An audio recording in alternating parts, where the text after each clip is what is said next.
জয় শ্রীহরি। সুপ্রিয় শ্রোতাবৃন্দ, ভগবান শ্রীকৃষ্ণের অসীম লীলা যখন ব্রহ্মাও বুঝে উঠতে পারেননি, তখন তিনি তার অহংকার ত্যাগ করে পরম শ্রদ্ধা ও ভক্তিতে কৃষ্ণের শরণাপন্ন হন। সেই মুহূর্তে তিনি হৃদয় উজাড় করে করেন পরমেশ্বর ভগবান শ্রীকৃষ্ণের স্তব, যা ভক্তের চেতনায় ভরে তুলে বিনয়, প্রেম ও আত্মসমর্পণের অনুপম শিক্ষা। এই ভিডিওতে আমরা শ্রবণ করব ভগবান শ্রীকৃষ্ণের প্রতি সেই ব্রহ্মার স্তব, যা শুধুই স্তব নয়, এটি ভক্তির এক মহাগ্রন্থীয় প্রকাশ। আসুন নিমগ্ন হই ভগবত রসের এই পবিত্র ধারায়। ভাগবত কথার অনুরাগী সকল শ্রোতাবৃন্দকে সশ্রদ্ধ প্রণতি নিবেদন করে এবং শ্রবণ মাত্র পরম মঙ্গল সাধনকারী গ্রন্থরাজ শ্রীমদ্ ভাগবতের বন্দনা করে শুরু করছি শ্রীমদ্ ভাগবতের দশম স্কন্ধের চতুর্দশ অধ্যায়, ভগবান শ্রীকৃষ্ণের প্রতি ব্রহ্মার স্তব। হরি ওম তৎসৎ। নারায়ণং নমস্কৃত্য নরং চৈব নরোত্তমং দেবীং সরস্বতীং ব্যাসং তত জয়মুদীরয়ে। গ্রন্থরাজ শ্রীমদ্ ভাগবত উচ্চারণ করার পূর্বে পরমেশ্বর ভগবান নারায়ণ সর্বশ্রেষ্ঠ মানব নরনারায়ণ ঋষি নামক ভগবত অবতার বিদ্যাদেবী সরস্বতী এবং ব্যাসদেবকে আমি আমার সশ্রদ্ধ প্রণতি নিবেদন করি। ওম নমো ভগবতে বাসুদেবায়। শ্রী ব্রহ্মা বললেন, হে প্রভু, আপনি পরম আরাধ্য পরমেশ্বর ভগবান। তাই আপনার সন্তুষ্টি বিধানের জন্য আমি আপনাকে আমার সশ্রদ্ধ প্রণাম এবং স্তুতি নিবেদন করছি। হে নন্দনন্দন, আপনার দিব্যদেহ নবঘন শ্যামবর্ণ মেঘের মতো, আপনার পরিধেয় বস্ত্র বিদ্যুতের মতো দীপ্যমান এবং কুচফল বিরচিত, আপনার কর্ণভূষণ ও মস্তকের সিকিপুচ্ছের দ্বারা আপনার মুখমণ্ডলের সৌন্দর্য বৃদ্ধিপ্রাপ্ত হয়। বিবিধ বনফুলের মালা ধারণ করে এবং পাচনবাড়ি, বিষাণ ও বেণুর দ্বারা ভূষিত হয়ে আপনার হাতে এক গ্রাস অন্ন নিয়ে আপনি সুন্দরভাবে দাঁড়িয়ে থাকেন। হে প্রভু, কৃপা করে আপনার যে দিব্যতনু আমায় প্রদর্শন করেছেন, যা কেবল আপনার শুদ্ধ ভক্তবৃন্দের মনোবাঞ্ছা পূরণের জন্যই প্রকটিত হয়ে থাকে, আপনার সেই দিব্য স্বরূপ শক্তির পরিমাপ করতে আমি পারি না, বা অন্য কেউ পারে না। যদিও আমার মন সম্পূর্ণভাবে জড় বিষয়ের থেকে নিবৃত্ত হয়েছে, তবু আমি আপনার স্বরূপ হৃদয়ঙ্গম করতে অসমর্থ। তাহলে যে সুখ আপনি আমার মধ্যে অনুভব করেন, তা আমি কিভাবে হৃদয়ঙ্গম করতে সক্ষম হব? মনোধর্মপ্রসূত জ্ঞানের প্রয়াস সর্বত্রভাবে পরিত্যাগ করে যারা তাদের নিজ নিজ সামাজিক পদে স্থিত হয়ে কায় মনোবাক্যে শ্রদ্ধা সহকারে আপনার লীলাকথা শ্রবণ করেন এবং আপনিও আপনার শুদ্ধ ভক্তদের মুখনিসৃত হরিকথা শ্রবণ করে জীবন ধারণ করেন, তারা নিঃসন্দেহে আপনাকে জয় করেন। যদিও ত্রিলোকের মধ্যে কেউই আপনাকে জয় করতে পারে না।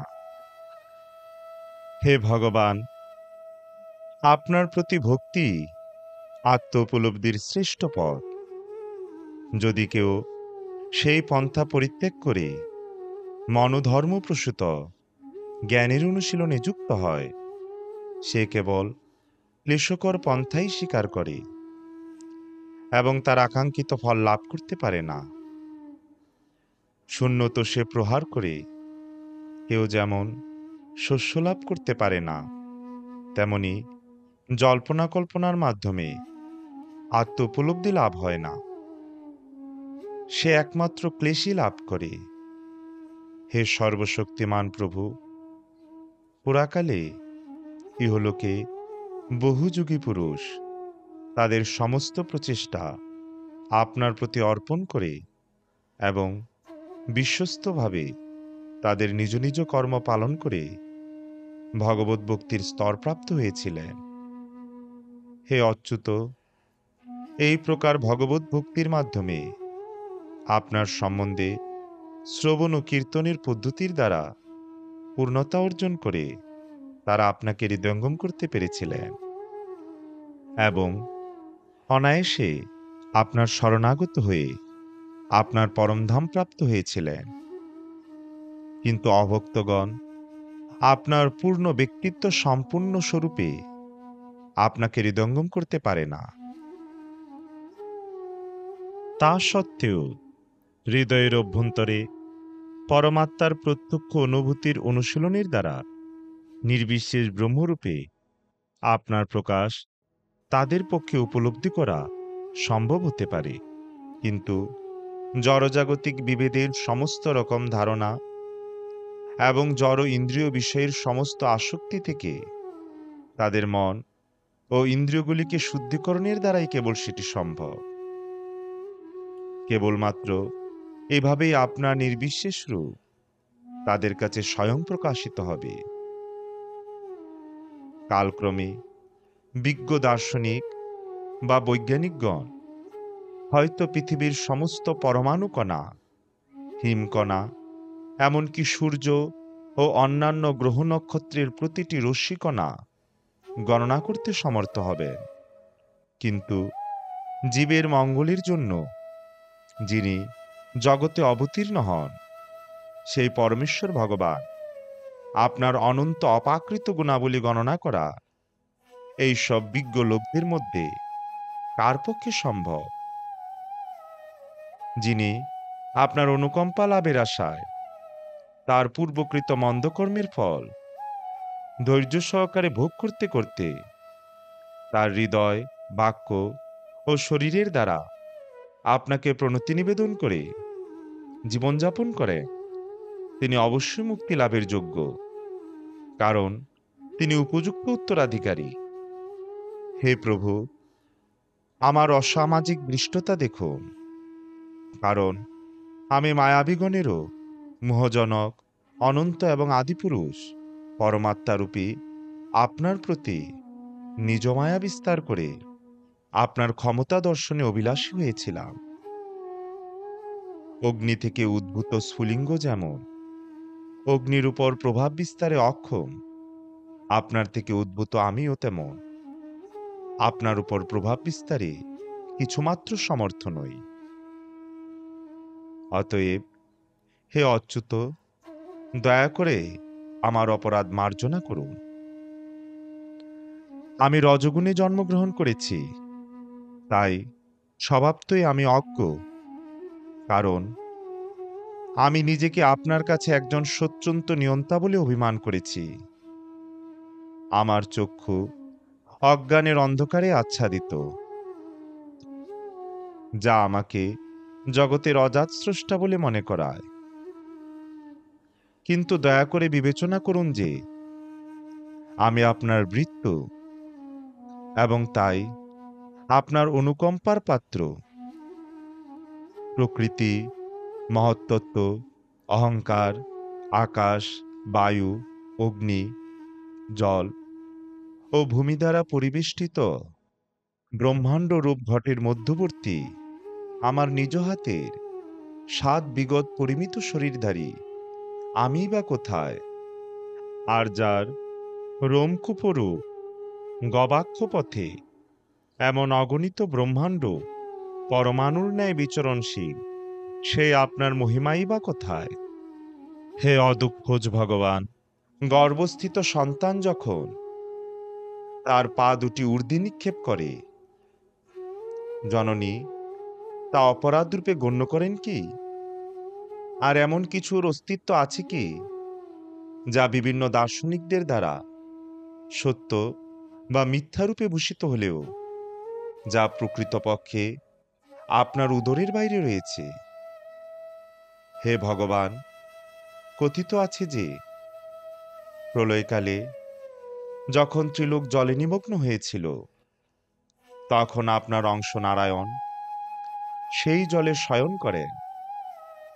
ধীরে ধীরে তার নাভি থেকে একটি পদ্ম প্রকাশিত হয় এবং সেই পদ্মে ব্রহ্মার জন্ম হয়। এই কথাগুলি নিশ্চয়ই মিথ্যা নয়, তাই আপনার থেকে আমি উদ্ভূত নই কি? হে পরম নিয়ন্তা, যেহেতু আপনি সকল দেহধারী জীবের আত্মা এবং সকল সৃষ্ট গ্রহলোকের নিত্য সাক্ষী, তাই আপনি কি মূল নারায়ণ নন? বাস্তবিক পক্ষে ভগবান নারায়ণ হচ্ছেন আপনার সম্প্রসারণ, এবং তাই তাকে বলা হয় নারায়ণ, যেহেতু তিনি ব্রহ্মাণ্ডের আদি জলের মূল উৎস। তিনি পরম সত্য, আপনার মায়াশক্তি জাত নয়। হে ভগবান, সমগ্র জগতের আশ্রয়স্বরূপ আপনার অপাকৃত শরীর প্রকৃতপক্ষে জলের উপর শায়িত থাকে। তাহলে আমি যখন অন্বেষণ করছিলাম, তখন আপনাকে দর্শন করিনি কেন? আর যদিও বা আমার হৃদয়ের মধ্যে আপনাকে সঠিকভাবে দর্শন করতে পারিনি, তখন কি আপনি নিজেকে হঠাৎ প্রকাশ করেছিলেন? হে ভগবান, এই অবতারে আপনি প্রমাণ করেছেন যে আপনিই মায়ার অধীশ্বর। আপনি যদিও এখন এই জগতের মধ্যে রয়েছেন, তবু সমগ্র বিশ্বব্যাপী সৃষ্টি আপনার অপাকৃত শরীরের মধ্যে বিরাজমান। আপনার জননী যশোদাকে আপনার উদরের মধ্যে সমগ্র বিশ্ব ব্রহ্মাণ্ড প্রদর্শন করিয়ে এই সত্য আপনি প্রমাণ করেছেন। ঠিক যেমন আপনি সমগ্র বিশ্ব ব্রহ্মাণ্ড আপনার উদরের মধ্যে প্রদর্শিত হয়েছে, তেমনি এখানে বাইরেও হুবহু সেই একই রূপ প্রকাশিত হয়েছে। আপনার অচিন্ত শক্তি ব্যতীত কিভাবে এরূপ ঘটনা সম্ভব হতে পারে? আপনি কি আজ আমাকে আপনার থেকে ভিন্ন এই সৃষ্টির অভ্যন্তরের সবকিছু যে আপনার অচিন্ত শক্তির প্রকাশ, তা দর্শন করালেন না? প্রথমে আপনি একা আবির্ভূত হয়েছিলেন, তারপর আপনি বৃন্দাবনের সমস্ত গোবৎস ও আপনার সখা সমস্ত গোপবালক রূপে প্রকাশিত হলেন। তারপর আপনি আমার সঙ্গে নিখিল জীব দ্বারা আরাধিত সমসংখ্যক চতুর্ভুজ বিষ্ণুমূর্তি রূপে আবির্ভূত হন, এবং তারপরে সমসংখ্যক পূর্ণাঙ্গ ব্রহ্মাণ্ড রূপে আবির্ভূত হন। সর্বশেষে এখন আপনি আপনার অদ্বিতীয় পরমতত্ত্ব স্বরূপে ফিরে এলেন। আপনার যথার্থ অপাকৃত পথ সম্বন্ধে অজ্ঞ ব্যক্তিদের প্রতি আপনার অচিন্ত শক্তির বিস্তার রূপে নিজেকে প্রকাশ করে জড়জগতের অংশরূপে আপনি আবির্ভূত হন। এভাবেই ব্রহ্মাণ্ডের সৃষ্টির জন্য আপনি আমার ন্যায় আবির্ভূত হন। ব্রহ্মাণ্ডের প্রতিপালনের জন্য আপনি আপনার ন্যায় আবির্ভূত হন, এবং ব্রহ্মাণ্ডের প্রলয়ের জন্য আপনি ত্রিনেত্রীর ন্যায় আবির্ভূত হন।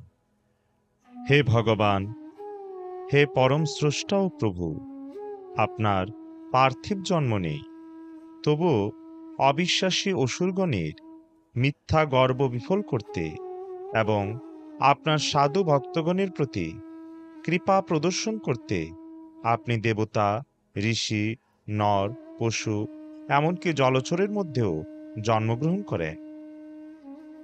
হে পরম মহান, হে পরম পুরুষোত্তম ভগবান, হে যোগেশ্বর পরমাত্মা, ত্রিলোকে অনবরত আপনার লীলা সংগঠিত হয়ে চলেছে, কিন্তু আপনার যোগমায়া বিস্তার করে আপনি কোথায়, কিভাবে ও কখন এই অসংখ্য লীলাসমূহ সম্পাদন করছেন, তা কে গণনা করতে পারে? আপনার যোগমায়া কিভাবে কার্য করে, তার রহস্য কেউই জানতে পারে না। সুতরাং স্বপ্নবৎ এই সমগ্র ব্রহ্মাণ্ডটি স্বভাবতই অনিত্য, তা সত্ত্বেও সত্যের মতো প্রতীয়মান হয় এবং এভাবেই সেটি জীবের চেতনা আচ্ছাদন করে এবং বারংবার দুঃখ কষ্টের দ্বারা তাকে জর্জরিত করে। এই ব্রহ্মাণ্ডটি সত্য বলে মনে হয়, কারণ যার অপাকৃত স্বরূপগুলি নিত্য আনন্দময় ও জ্ঞানময়, সে আপনার থেকে উদ্ভূত মায়াশক্তির দ্বারা সেটি প্রকাশিত। আপনি একমাত্র পরমাত্মা, আদি পরম পুরুষ, পরম তত্ত্ব, স্বয়ং প্রকাশ, অনন্ত ও অনাদি। আপনি সনাতন ও অচ্যুত, শুদ্ধ ও পূর্ণ অদ্বিতীয় এবং সমস্ত জড় উপাধি থেকে মুক্ত। আপনার আনন্দ কখনো বিঘ্নিত হতে পারে না এবং জড়কুলুষের সঙ্গেও আপনার কোনো সম্পর্ক নেই। বাস্তবিক পক্ষে আপনি অক্ষয় অমৃত স্বরূপ, যারা সূর্য সদৃশ সদ্গুরু থেকে শুদ্ধ জ্ঞানচক্ষু প্রাপ্ত হয়েছেন। তারা আপনাকে সমস্ত আত্মাদের আত্মাস্বরূপ পরমাত্মারূপে দর্শন করতে পারেন। এভাবেই আপনার মূল ব্যক্তিত্ব হৃদয়ঙ্গম করে তারা মায়াময় ভবসমুদ্র অতিক্রম করতে সক্ষম হন। যে ব্যক্তি রজ্জুকে সর্প মনে করে ভীত হয়, কিন্তু সেই সর্পটির অস্তিত্ব নেই, তার হৃদয়ঙ্গম হলে তার ভয় দূর হয়। তেমনি যারা সমস্ত আত্মার পরমাত্মা রূপে আপনাকে চিনতে ব্যর্থ হয়, তাদের কাছে সম্প্রসারিত মায়াময় জড় অস্তিত্বের উদয় হয়ে থাকে, কিন্তু আপনার সম্পর্কে জ্ঞানোদয় হলে তৎক্ষণাৎ তা অন্তর্হিত হয়। ভববন্ধন ও মোক্ষ, এই দুটি ধারণাই অজ্ঞানতার প্রকাশ। তাই সত্য জ্ঞান থেকে তা ভিন্ন। কেউ যখন সঠিকভাবে বিচার করে যে শুদ্ধ আত্মা জড় থেকে ভিন্ন এবং সর্বদা সম্পূর্ণ চৈতন্যময়, তখন তাদের আর কোনো অস্তিত্ব থাকে না। যেমন সূর্যের পরিপ্রেক্ষিতে দিন ও রাত্রির কোনো গুরুত্ব থাকে না, তেমনি এই বন্ধন ও মোক্ষ এখন উভয়ই তাৎপর্যহীন। অহো, অজ্ঞ ব্যক্তিদের মূর্খতা দর্শন করুন, যারা আপনাকে মায়ার ভিন্ন প্রকাশ এবং আপনার প্রকৃত স্বরূপ আত্মাকে অন্য কিছু অর্থাৎ জড়দেহ জ্ঞান করে। এরূপ মূর্খেরা সিদ্ধান্ত করে যে পরমাত্মা আপনার পরম ব্যক্তিত্বের বাইরে অন্যত্র অনির্বচনীয়। হে অনন্ত, আপনার থেকে ভিন্ন সকল বিষয় প্রত্যাখ্যান করে সাধু ভক্তগণ তাদের নিজেদের দেহাভ্যন্তরে আপনাকে অন্বেষণ করে থাকেন। বাস্তবিকই পার্থক্য বিচার করতে সক্ষম ব্যক্তিগণ যতক্ষণ না সর্পভ্রম খণ্ডন করছেন, ততক্ষণ তারা পরিত্যক্ত রজ্জুর যথার্থ প্রকৃতি কিভাবে উপলব্ধি করতে পারেন? হে ভগবান, কেউ যদি আপনার শ্রীপাদপদ্ম যুগলের কৃপার লেশমাত্র লাভ করে থাকেন, তাহলে তিনি আপনার মহিমা হৃদয়ঙ্গম করতে পারেন। কিন্তু যারা আপনার মহিমা সম্বন্ধে জল্পনা কল্পনা করে, তারা দীর্ঘকাল বেদ অধ্যয়ন করেও আপনাকে জানতে পারে না।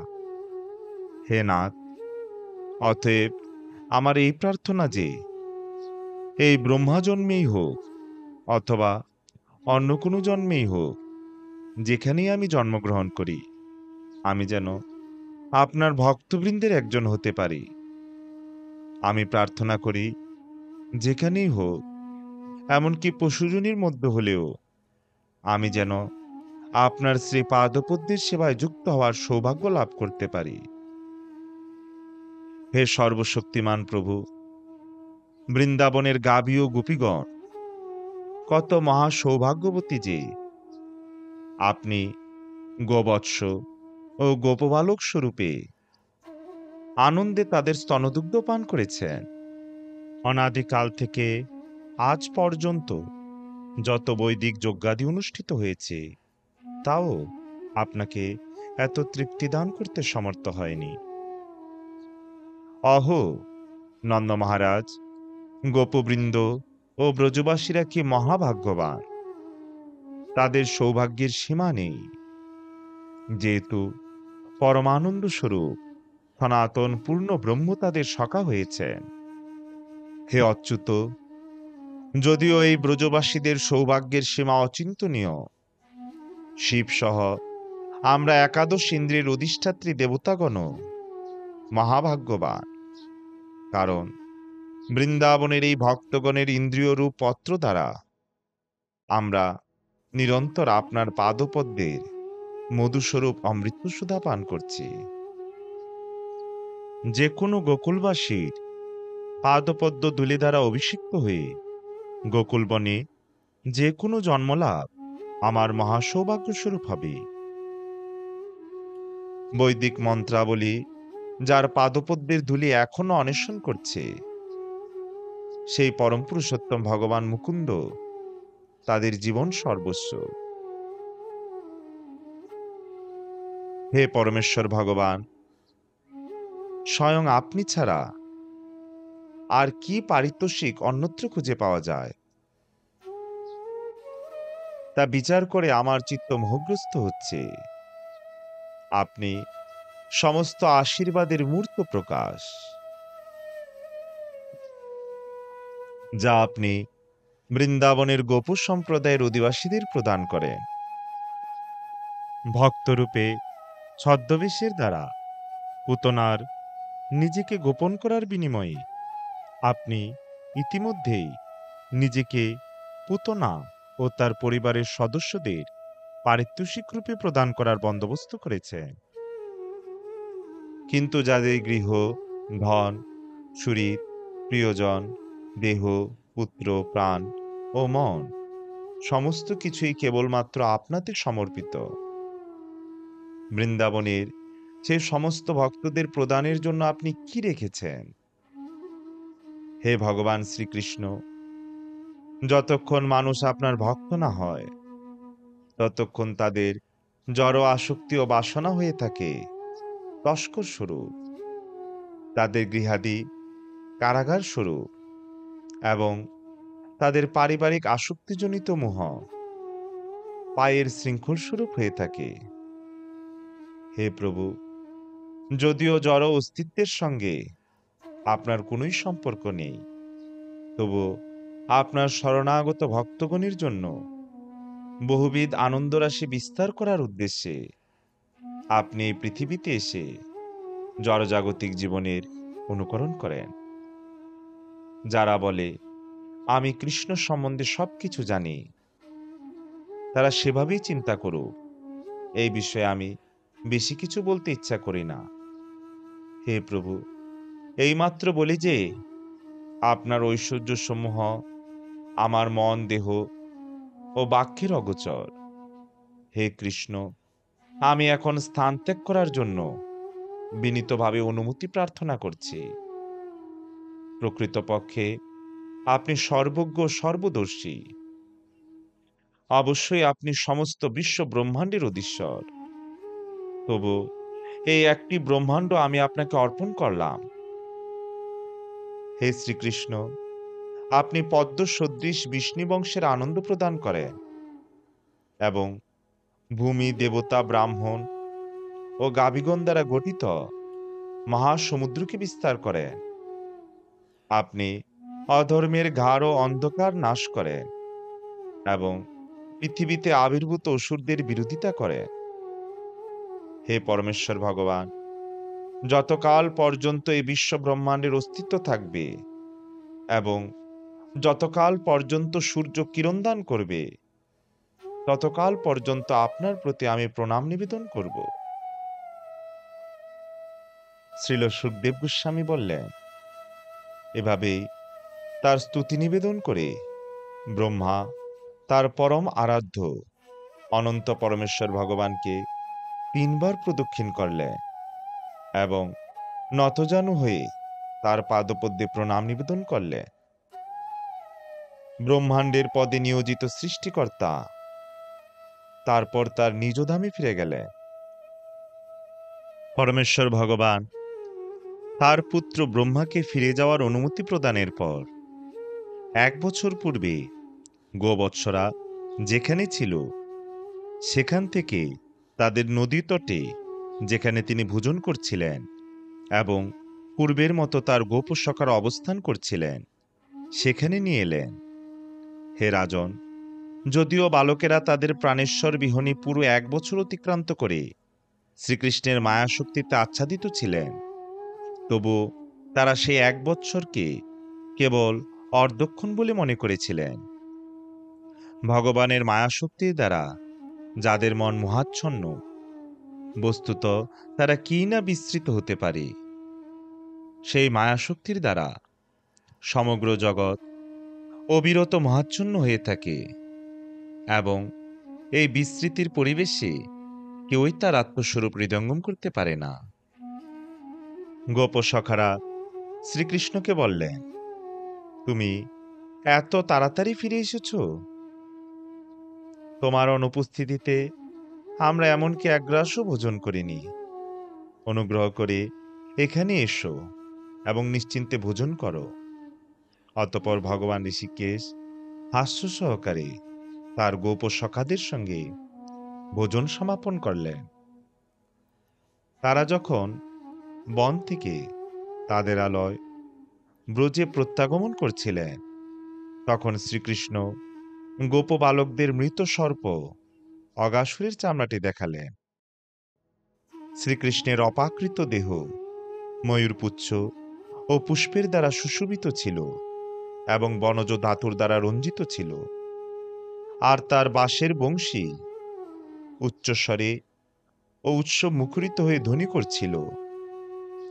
যখনই তিনি তার গোবৎসদের নাম ধরে ডাকছিলেন, তখনই তার গোপ সখাগণ তার মহিমা কীর্তন করে সমগ্র জগৎ পবিত্র করছিলেন। এভাবেই শ্রীকৃষ্ণ তার পিতা নন্দ মহারাজের গোষ্ঠে প্রবেশ করলেন এবং তার সৌন্দর্যের দর্শন তৎক্ষণাৎ সমস্ত গোপীনয়নের মহা উৎসব স্বরূপ হয়েছিল। যেইমাত্র গোপবালকেরা ব্রজের গ্রামে পৌঁছলেন, তখনই তারা কীর্তন করছিলেন, আজ কৃষ্ণ একটি ভীষণ সর্পকে সংহার করে আমাদের রক্ষা করেছে। বালকদের কয়েকজন কৃষ্ণকে যশোদানন্দন এবং অন্যরা নন্দদুলাল রূপে বর্ণনা করছিলেন। পরীক্ষিত মহারাজ বললেন, হে ব্রাহ্মণ, গোপস্ত্রীগণ নিজ পুত্রদের প্রতিও যে প্রেম আগে কখনো অনুভব করেনি, সেই অভূতপূর্ব প্রেম পরপুত্র শ্রীকৃষ্ণের প্রতি কিভাবে বিকাশিত হল, দয়া করে তা বর্ণনা করো। শ্রীল সুখদেব গোস্বামী বললেন, হে রাজন, সমস্ত জীবের কাছে অত্যন্ত প্রিয় অবশ্যই তার নিজের আত্মা। পুত্রাদি, ধন সম্পদ ইত্যাদি সে আত্মার প্রিয় হবার ফলে তা প্রিয়ভাজন হয়। হে রাজশ্রেষ্ঠ, এই কারণে দেহধারী জীব আত্মকেন্দ্রিক হয়। তার অধিকৃত বিষয়াদি যেমন পুত্র, ধন ও গৃহ অপেক্ষা নিজের দেহ ও আত্মায় অধিকতর অনুরক্ত হয়। হে রাজশ্রেষ্ঠ, বাস্তবে কি যে সমস্ত ব্যক্তি মনে করে দেহ আত্মা, তাদের কাছে দেহ যেরূপ অতিপ্রিয় হয়, সেভাবে দেহ সম্পর্কিত বস্তু তত প্রিয় হয় না। যদি কোনো ব্যক্তি তার দেহটিকে আমির পরিবর্তে আমার জ্ঞান করার স্তরে আসেন, তিনি নিশ্চিতভাবে তার দেহটিকে নিজের আত্মার চেয়েও প্রিয় জ্ঞান করেন না। শেষ পর্যন্ত দেহটি ক্রমশ বৃদ্ধ ও ব্যবহারের অযোগ্য হয়ে গেলেও ক্রমাগত জীবিত থাকার আকাঙ্ক্ষা তার সুদৃঢ় থাকে। অতএব সমস্ত দেহধারী জীবের কাছে নিজের আত্মাই অত্যন্ত প্রিয়তম হয় এবং কেবলমাত্র এই আত্মার সন্তুষ্টির জন্যই স্থাবর ও জঙ্গম জীব সমন্বিত এই নিখিল জগৎ অস্তিত্বশীল। তোমার জানা উচিত শ্রীকৃষ্ণ সমস্ত জীবের মূল আত্মা। তার অহৈতুকী কৃপাবশত সমগ্র জগতের মঙ্গলের জন্য তিনি সাধারণ মানুষরূপে আবির্ভূত হয়েছেন। তার অন্তরঙ্গা শক্তির প্রভাবে তিনি এটি করেছেন। এই জগতে যারা শ্রীকৃষ্ণকে যথাযথভাবে জানেন তাদের স্থাবর ও জঙ্গম সমস্ত বস্তুকে পরম পুরুষোত্তম ভগবানের প্রকাশিত বিভিন্ন রূপের মতো দর্শন করেন। সংস্কার মুক্ত এই প্রকার ব্যক্তিরা পরমেশ্বর ভগবান শ্রীকৃষ্ণ ব্যতীত অন্য কোনো বস্তুকেই স্বীকার করেন না।